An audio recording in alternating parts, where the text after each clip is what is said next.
Good evening, Shabbat Shalom, and Happy Hanukkah to everyone. My name is Gary Hirschfeld, and I am the President of the Board of Directors. It is both an honor and a pleasure to welcome you to our services tonight as we celebrate the installation of our Assistant Rabbi and native son, Rabbi Jeremy Gimel. We are so happy that Rabbi Gimel chose us as a sacred home after graduating from rabbinic school, and we look forward to his boundless energy and his love for Judaism as he guides us in prayer and in study for many years to come. Please join me in welcoming Rabbi Gimel to our congregation. Thank you.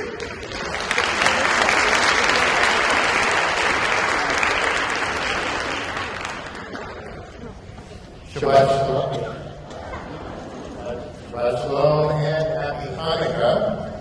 So tonight is the fourth night of Hanukkah. Our celebration includes officially welcoming Rabbi Gimel to our congregation as a rabbi and an educator. The word Chanukah is based on a Hebrew root which means dedication, and in a different form also means education to youth. Jeremy Gimel returns to his home congregation as a teacher of Torah, bearing the ancient and noble title Rabbi. As we light our 4 lights before our Shabbat candles, we dedicate each one to a part of our community that Rabbi Gimel is tied to in a covenant of Torah. So the first candle we dedicate to our teachers, in whom we've invested our most important task, teaching our children. I'd like to call up one of the most important groups in our congregation, our religious school teachers.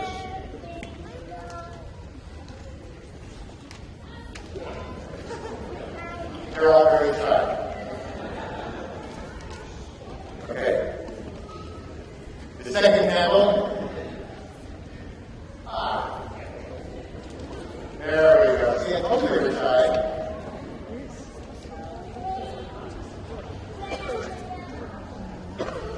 The second candle is dedicated to our teens, who are in many ways the heart and soul of our congregation, and of course the future of our people. So I'd like to invite all the teens to come and help light our second light. We look forward to it getting crowded up here.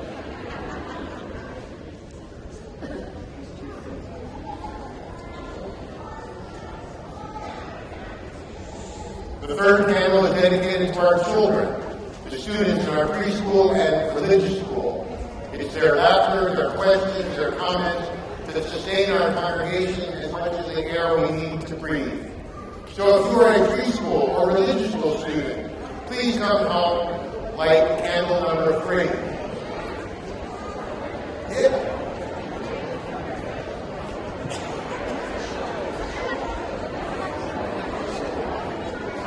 And our fourth candle is dedicated to our lay leaders. It is the lay leaders here and in all 4 corners of the world, like in our congregation, devote time and creativity on making our congregation thrive. So I invite our President, Gary Hirschfeld, and our Vice President of Education, April Fink, to help light our 4th candle.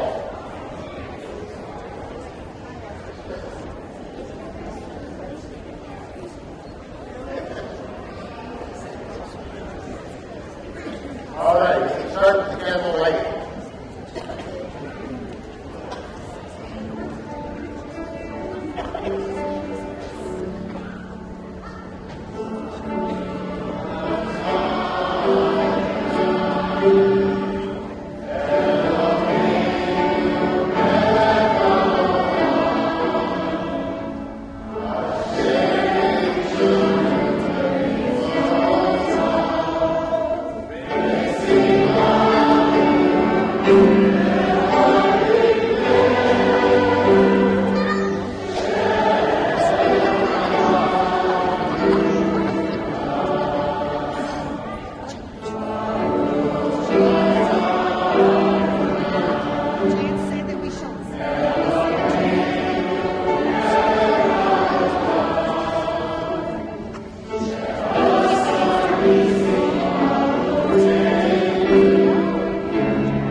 Father used to tell me.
Shabbat Shalom.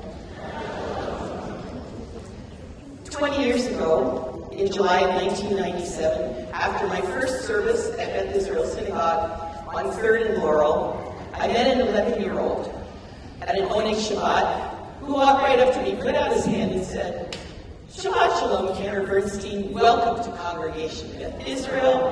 I'm Jeremy Kimball." I smiled and I shook his hand and thought, "Rabbi Kimball, thanks so much for welcoming me here." What 11-year-old does that with such confidence and poise? And here we are, 20 and a half years later, together celebrating Shabbat Chanukah at Rabbi Kimball's installation. In this festival of lights, while the Chanukah is still burning, we are privileged to add light with the candles of Shabbat, a centuries-old tradition that comes midor ledor, that is taught from generation to generation. The tradition of that light tonight will be passed in 3 generations of Rabbi Kimball's family. From his parents, Joanne and Kenny, his in-laws, Sonia and Andy Israel, and the next 2 generations, Rabbi Kimball and his wife Sarah, their children Ari and Maya, his sister Becky and her daughter Mary, his brother-in-law David, and Taylor and Orly. They are fondly called the Gibbelim and the Israelim. We are commanded to light and we are commanded to teach. And we pray that this tradition will continue for generations to come.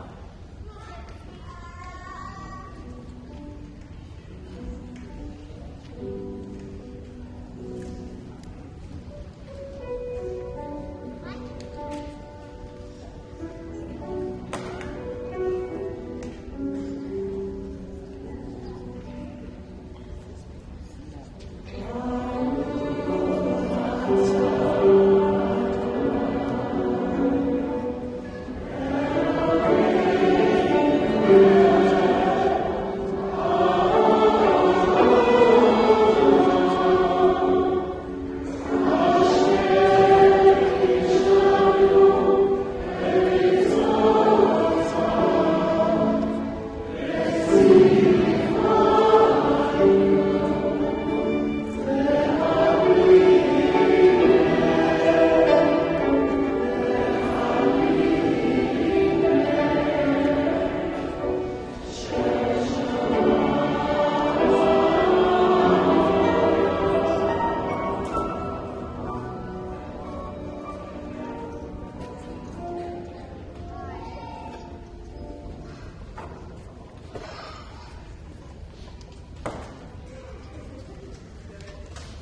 It's a well-known fact that when you walk into a synagogue, you're obligated to participate.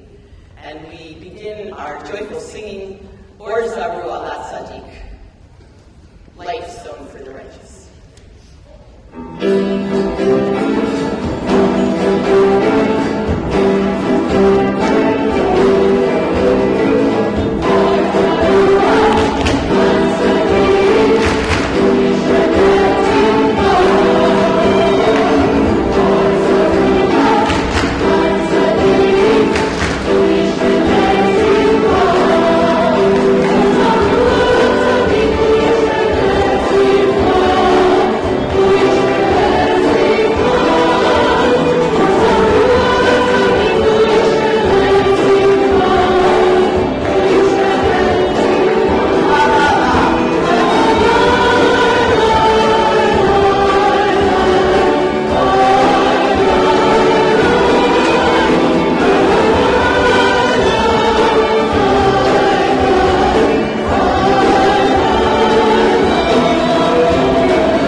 Well, we've all said Shabbat Shalom from up here. Now it's your turn. Turn to someone here that you know. Give them a greeting like you would, a hug, a kiss, and a embrace. Invite somebody you don't know around here and say Shabbat Shalom to them. Shabbat Shalom to you.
Midrash that mentions two Israelites, Reuven and Shimon, who had a different experience. Apparently, the bottom of the sea, though safe to walk on, was not completely dry but a little muddy, like a beach at low tide. Reuven stepped into it and curled his lip. "What is this muck?" Shimon scowled. "There's mud all over the place." "This is just like the slime pits of Egypt," replied Reuven. "What's the difference?" complained Shimon. "Mud here, mud there, it's all the same." And so it went for the two of them, rumbling all the way across the bottom of the Red Sea. And because they never once looked up, they never understood why on the distant shore, everyone else was singing and dancing. For Reuven and Shimon, the miracle never happened. Page 40.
So at this moment in our service, we pause to hold in our hearts and our minds those that we love and care about who are in need of healing. We wish to pray for them now. God send them full and speedy recovery, whether it be a healing of mind, body, or spirit. Misha Berach, page 252.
Someone who we would have loved to be here with us this evening, Rabbi Deborah E. Weisberg.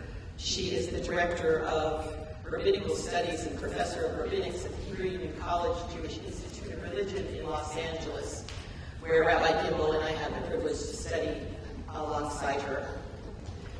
So instead of being here, she sent a letter. It is with great pleasure that I write to congratulate Congregation Beth Israel and Rabbi Jeremy Gimbel on Rabbi Gimbel's installation as your assistant rabbi. It is especially apt that Rabbi Gimbel's installation is being celebrated during Chanukah. The word Chanukah means dedication, a quality that Rabbi Gimbel brings to everything he does. During Rabbi Gimbel's years at HUC, I was struck by his enormous energy and enthusiasm. He brought those qualities together with his musical skills to our worship services. He also looked for ways to make Jewish texts more accessible to teens and to families discussing challenging aspects of life. I have no doubt that he is bringing his work in San Diego the same gifts he shared so generously here in Los Angeles. This week's Torah portion, Miketz, opens with Joseph's interpretation of Pharaoh's dreams. Upon hearing Joseph's explication of his visions, Pharaoh exclaims, "Could we find another like him, someone in whom the Spirit is the Spirit of God?"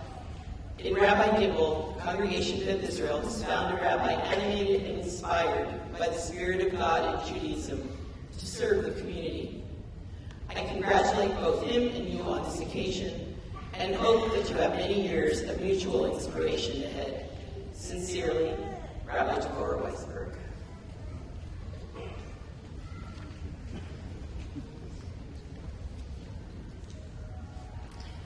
Our installing officer for our rabbinic installation system will be delivered by Rabbi Stein, Rabbi Jonathan Stein, in a few minutes. Rabbi Stein, of course, is well known in our congregation. He's had a very distinguished career.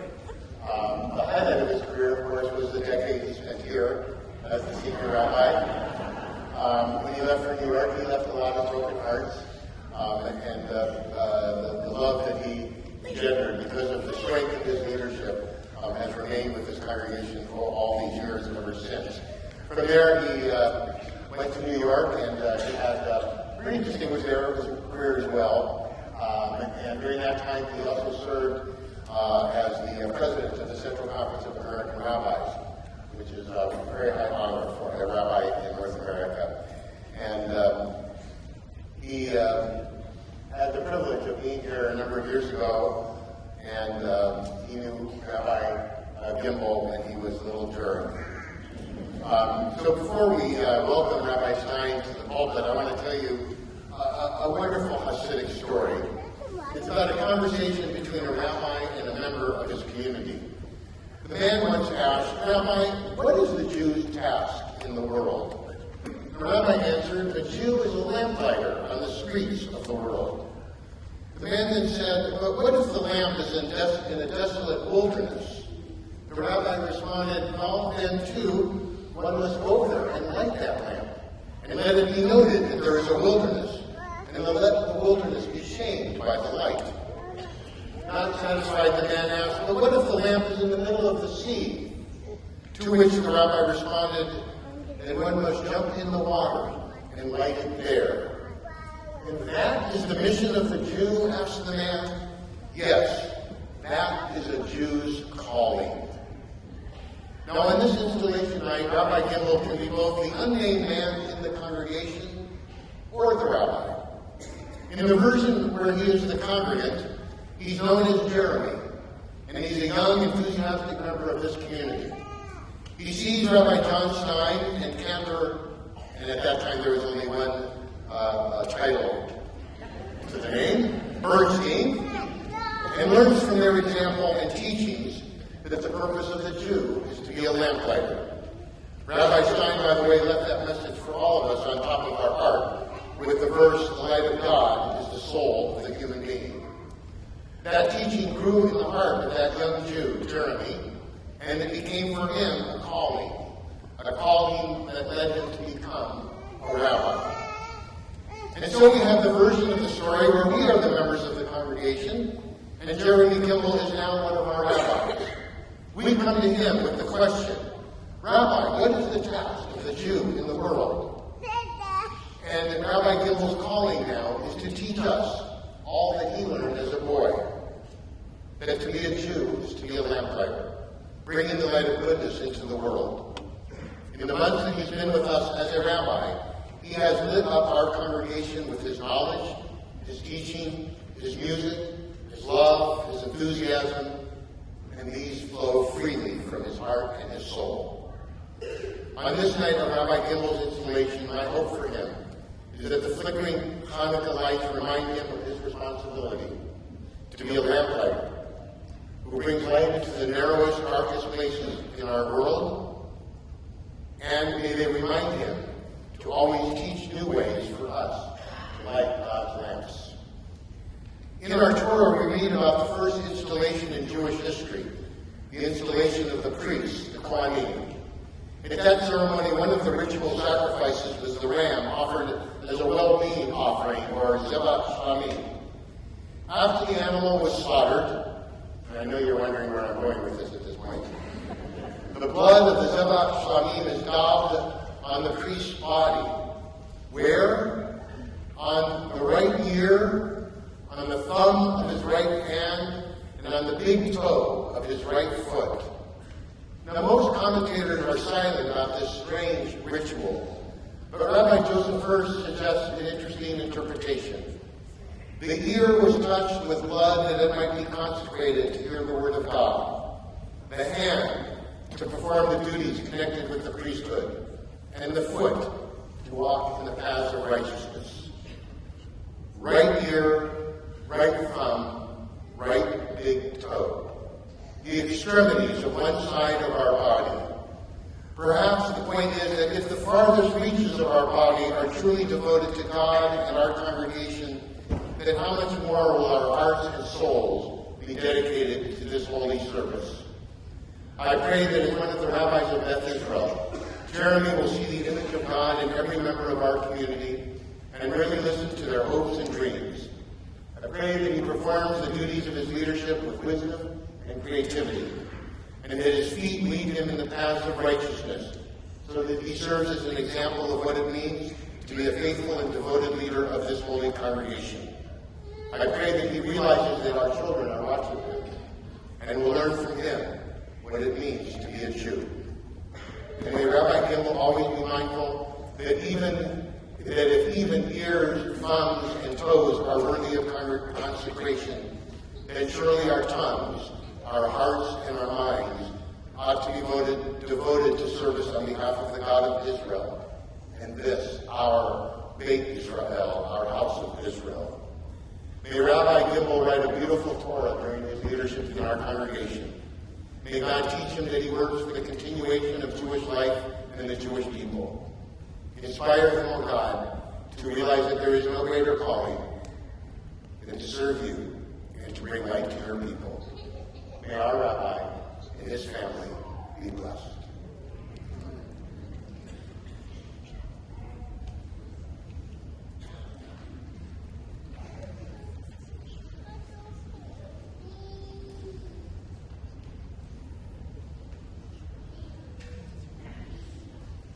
Shabbat Shalom. Thank you, Rabbi Berg. And more importantly, thank you for your generous and warm welcome back into the congregation over the past few years.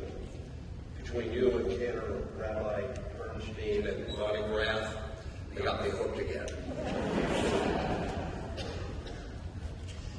During my service to Indianapolis Hebrew congregation, there was a bat mitzvah celebration where the Saturday evening party took place in the synagogue social hall. The family had lots of money. They decorated the entire social hall like a French village. The walls were all filled with big posters like little chateaus and downtown and little Provence cities. And the tables were made up like little tables in a restaurant in France. And the father of the bat mitzvah stood up at the appropriate time for the parents to make a speech and have some recognition. And the father said the following. This is true. Said, my wife is the first person in history to exceed an unlimited budget.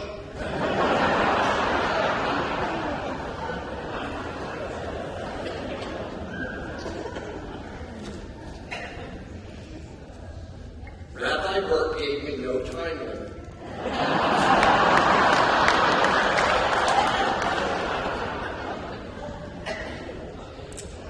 And so in order not to overstay my lack of limit, I'd like to say a few things before I give my talk. I'd actually like to call Rabbi Gimel up here to join me and actually to stay with me during this entire moment.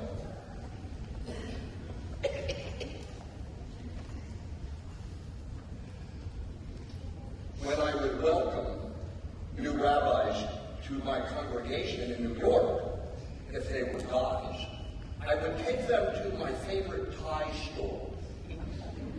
It was called Seiko. Seiko was the first name of the Japanese designer whose last name is unpronounceable. So they made it Seiko. It was on Madison Avenue in the 90s. And I would take each of the male assistants or Cantor or Kajan Shani, and I would take them to that store and buy them a tie as a welcome. And at the same time, I would buy myself the same tie that they chose. I'm wearing a Seiko tie, and I have one for you.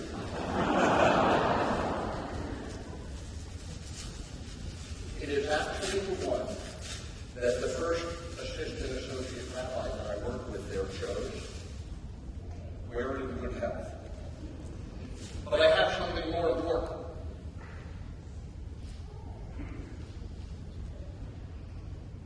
Collar stays.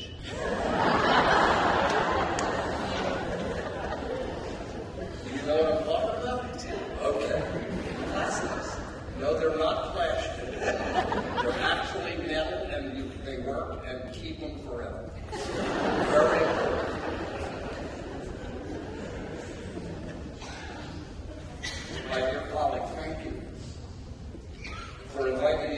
participate in this special moment in your life and the life of Beth Israel as we welcome you as our assistant rabbi.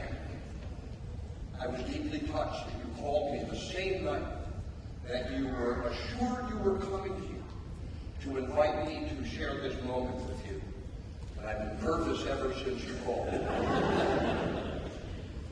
During the worship service at 3rd and Laurel that marked the celebration of your newly attained status as a bar mitzvah, Tanner Bernstein and I had the honor of blessing. In the middle of my charge to you, you looked up at us with tears in your eyes. I thought to myself, he gets it.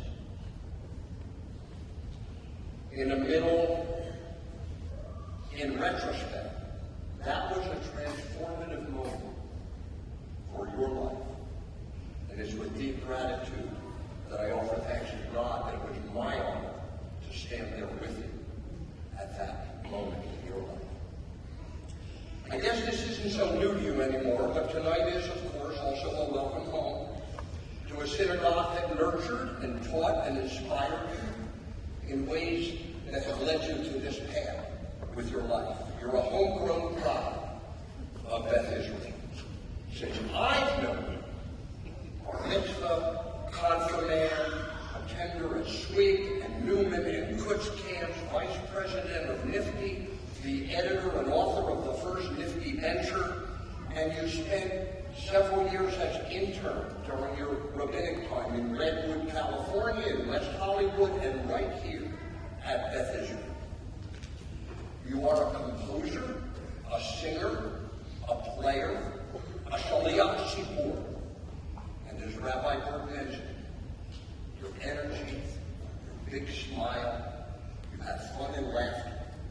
And never forget, the word enthusiasm means en-theos. God is inside you.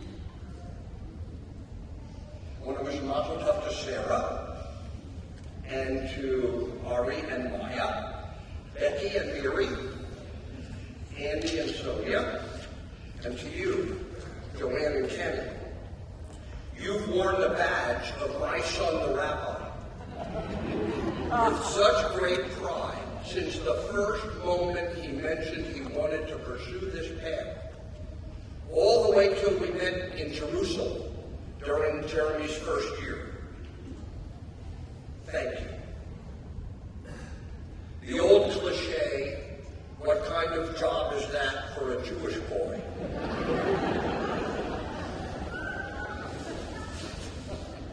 Unfortunately remains in the hearts and minds of too many people in our community, but not the two of you. Your support and joy have been heartfelt from day one. From me, on behalf of every rabbi, everywhere, thank you. My friend, it's not always easy serving a congregation where you grew up. There are going to be people who are always going to see you as an 11-year-old kid in the social hall. Hey, Harry! Looking at that Jeremy guy? You know, the one who grew up here who got to be a rabbi? Isn't he cute? And you know he's Joanne and Kenny's son, too. Can you believe it? I know that people understand, or I hope they do, that Beth Israel has not hired Jeremy to work for them. Beth Israel has engaged a wonderful rabbi, Rabbi Jeremy Kimball, to help this congregation grow and nurture its spirituality and its connections and commitments. May you always wear the title rabbi with modesty, dignity, and wisdom. As you now know, the truth is that there's no rabbinic student who could possibly imagine what was actually going to happen when they began to serve a congregation and a community full time. I want you to turn and face your congregation. And while I read these words, I want you to think about this rabbi and these three rabbis as well. Studying, teaching, officiating, writing, speaking, representing, defining, defending, counseling, welcoming, connecting, managing, supervising, leading, visioning, advocating, creating, experimenting. Or try this list: priest, prophet, preacher, pastor, pedagogue, persuader, politician, planner, and psychologist. In my own rabbinate, I eventually learned this. It's not about delivering sermons, and it's not about building buildings, and it's not about teaching classes. It's about these people. It's about the pastoral moments that you will share with them, and the life cycle moments through which you will guide them and take them and show them what the Jewish tradition has to offer. These are for a rabbi precious moments in time when our experience and skills are needed. These are moments when we have a chance to make a difference. And it is through sharing those moments in the path of life over time that you will be able to forge deep and enduring connections. You can be impactful on this congregation and all who serve with you, equal to your ability to form meaningful and deep and caring relationships with those who look to you as their rabbi. Those phrases, pastoral care and life cycle moments, don't and can't fully capture their significance in our lives. We remember our lives in part through those great moments. They're called liminal moments, moments of transition in life, a change of status, moments that push the boundaries of our emotional selves. And I hope that what you will find is that those are times when your congregants are most likely to experience the spiritual solace and comfort and the spiritual elevation and delight of God's presence. During pastoral care and life cycle moments, you will find that so many people are spiritually open, receptive, if at no other time you are experiencing the transcendence and the immanence of God.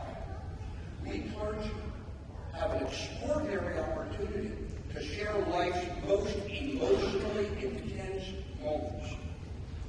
They can be profound moments. They can be holy moments.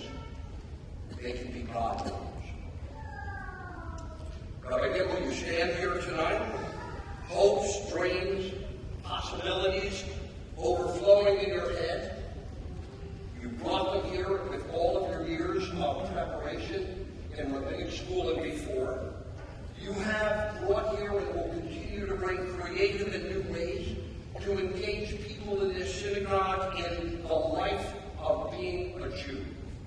You're part of the new generation of Reformed Jewish rabbis and leaders who now have the chance to remake the Reformed Judaism that I was once a part of and that you will guarantee into the future. I'd like to offer you two pieces of advice.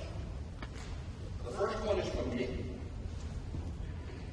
There are three values that I pray you may come to exemplify, three aspects of character that I'm always working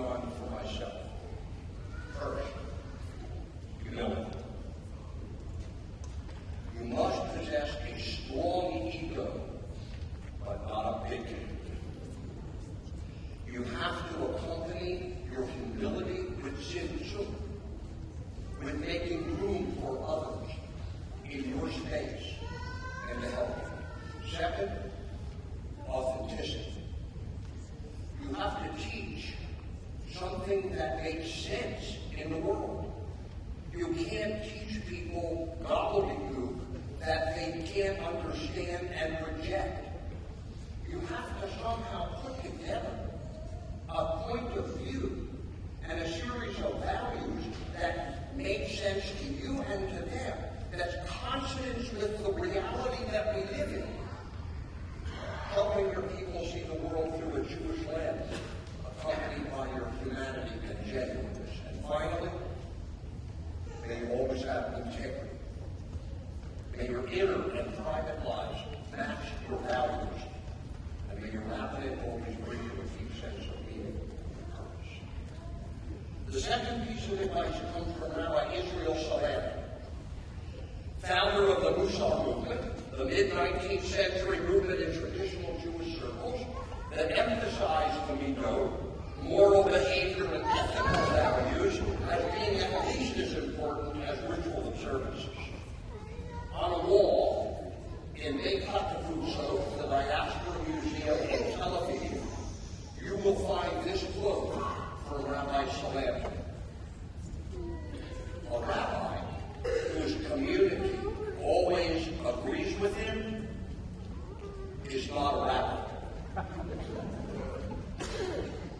A rabbi who is afraid of his community is not a man. More than 18 years ago, you looked up at Ken Bernstein and me with tears in your eyes. And now Rabbi Jeremy Gibble, on this night of your installation as a rabbi, to serve Kehillah Kadosha Beit Israel, the sacred congregation of the House of Israel, my eyes, our eyes, are the ones filled with tears. It is our turn to look up at you, to look to you. You're now a rabbi. You're not my rabbi. At your ordination, Hebrew Union College President Aaron Pagan blessed you as he did every other ordination. You did something during that blessing that you may not even be aware of, that I've never seen before. When Rabbi Pagan put his hands up like this, you held on to his arms like this. That vision of you supporting him while he blessed you was so touching. You held him up. You sustained him. Now in a few minutes you're going to receive blessing. And this congregation will symbolically be holding you up, Rabbi Gibble, as if you're going to bless.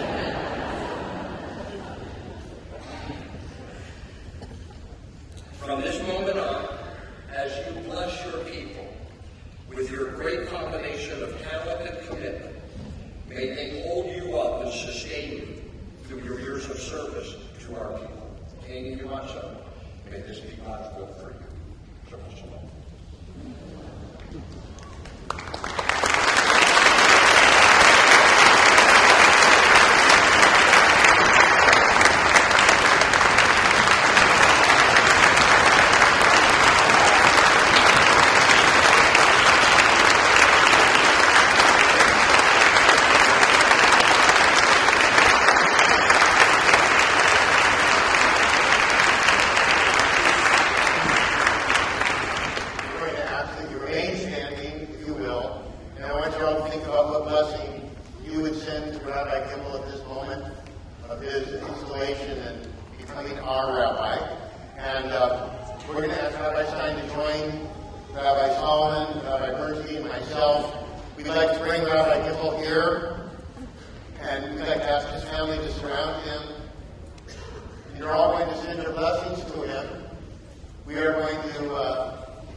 6 words in, made it.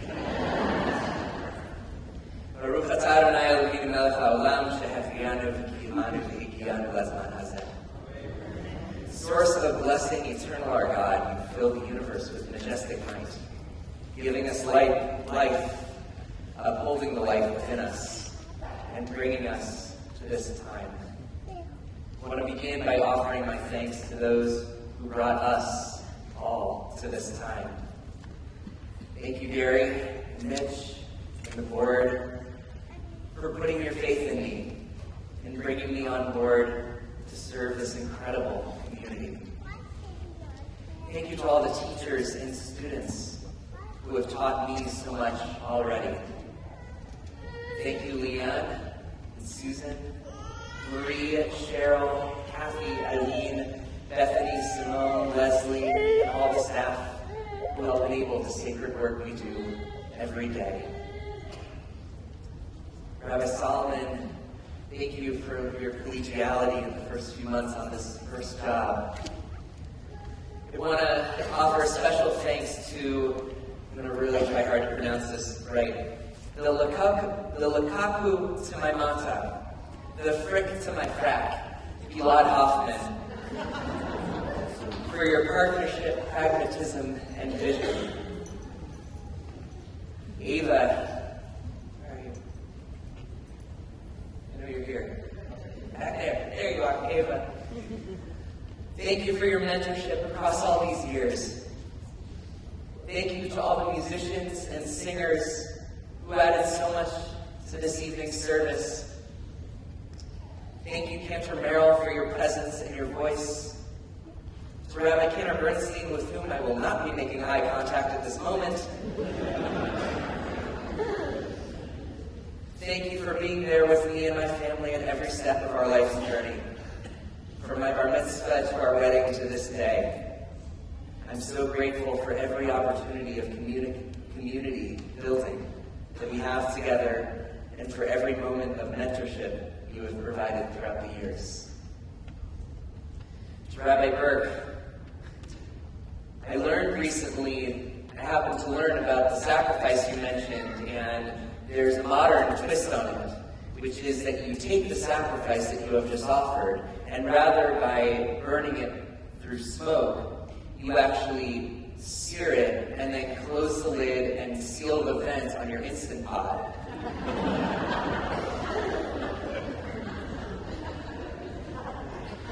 So thank you, Rabbi Burke, not just for our conversations about cooking in Instant Pots and breads, but for your mentorship, and your guidance, and your leadership to create this moment. I'm honored to be a part of this team. Thank you to all the friends and family who came out for this special occasion, from our Via Cinta community, to our Benedict Canyon family, to those who just came in from Oakland that I did not know about, and that's awesome. Thank you for being here, my whole family.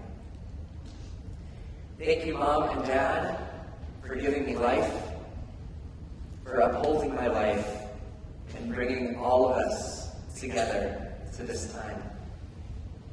Thank you, Ari and Maya, who bring so much life to each of my days, and for the beautiful souls that you are. And thank you, Sarah, for being my life, my joy, and all my dreams, my everything. Thank you, Rabbi Stein. Thank you, Rabbi Stein, for planting the seeds of the rabbinate in me so long ago. It is such an honor, and I know so meaningful for both of us, for this moment to come full circle here on this evening. So thank you. We have a tradition in my family that at special moments we invoke the words of the psalmist. Zeh hayom asa Adonai nagila v'nismech lavo. This is the day that Adonai has made. Let us rejoice. Let us be jubilant. The truth is, though, that this is not a day that God has made. It's the one that each and every one of you has made, in big and small ways. I want to offer a special moment of thanks for those who are not here who made me who I am. Stan, Don, and Doris Rubin, Michael and Adrian Gimbel, Esther and Nisan and Coley, Arnold and Sidel, Israel, Lori Singer-Bulletin, Joseph Roditi, John Schneider, May Bernstein, and of course, my neighbor Rachel North. And despite the tears, thank you, all of you, for making this moment happen and making this a day of rejoicing and jubilation. In everything I do, I strive to use Chidur Mitzvah, the idea of making a mitzvah beautiful, as a foundation, using creativity to inspire individuals to practice Judaism in a personally meaningful way. I try to approach each moment of Jewish practice and teaching by asking myself 3 questions. 1, how can we use this moment to build community? 2, what kind of moment does the community need? And 3, how can this moment be built with intentionality and innovation while still respecting the community's traditions? Each of these requires me to understand where the community is, affirm what is familiar and comforting, and work with my fellow clergy and lay partners to make each mitzvah and each moment beautiful. My role as a rabbi is to translate our tradition, teach it to this generation and the next, and apply it in both customary and innovative ways. When God spoke through Moses to tell the Israelites that the Torah is not in the heavens, lo b'shamayim hi, God implored us to translate, to interpret, and to use our tradition in ways that make it come alive. The Talmud teaches, "Da lifnei mi ata omed," know before whom you stand. While the passage in context may refer to prayer, I believe it also applies to leadership and community building. When I was learning to be a song leader at camp, this phrase was our mantra. Every decision I make flows from knowing before whom I stand. It is paramount, guiding every decision I make. Informed through the sacred relationship between clergy and community, and serving as a partner in developing and enacting this community's vision so that we all succeed. Friends, in the coming years, we are going to endure a lot of mitzvot. I look forward to sitting with you in those moments that we create together and saying, Zeh hayom asa Adonai nagila v'nismecha bo. This is the day that God and we together made as a community. Let us rejoice. Let us be glad. Shabbat shalom.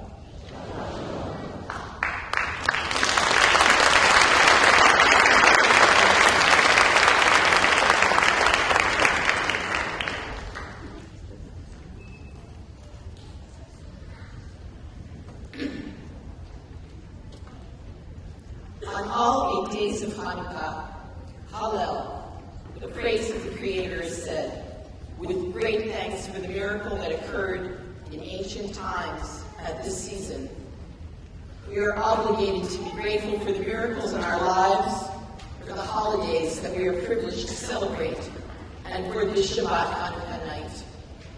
Rabbi Gimbel, along with his close friend and Bat daughter of our congregation, Rachel North, Zichronah Livracha, wrote this special Hallel. In order to fulfill the mitzvah, it is your obligation not only to hear the blessing, but to sing praise. Hallelujah. You can find the words